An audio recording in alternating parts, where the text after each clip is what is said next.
Are you ever surprised that doing the right thing doesn't always protect you from the consequences of other people's terrible choices?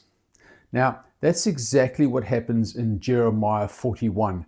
Gedaliah is trying to rebuild after the fall of Jerusalem. He's trying to, lead wisely to help the people who are left over.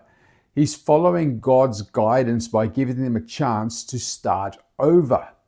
And then Ishmael shows up. He then kills Gedaliah and anyone who's loyal to him.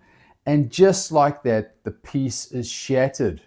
As a result, many of the people who survive end up fleeing to Egypt out of fear. So here's the first lesson. Fear can push us away from God's protection. Sometimes fear gets you to run and try to get out of a situation in order to protect yourself.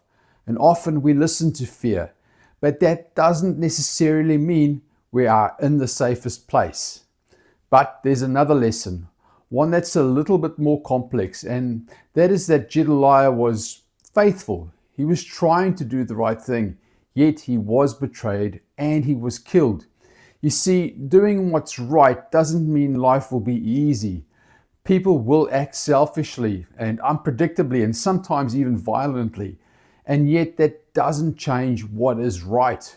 So the question for us is, will we do the right thing anyway? Will we stand in the place God calls us to, even when we can't control the outcome, even when it's risky?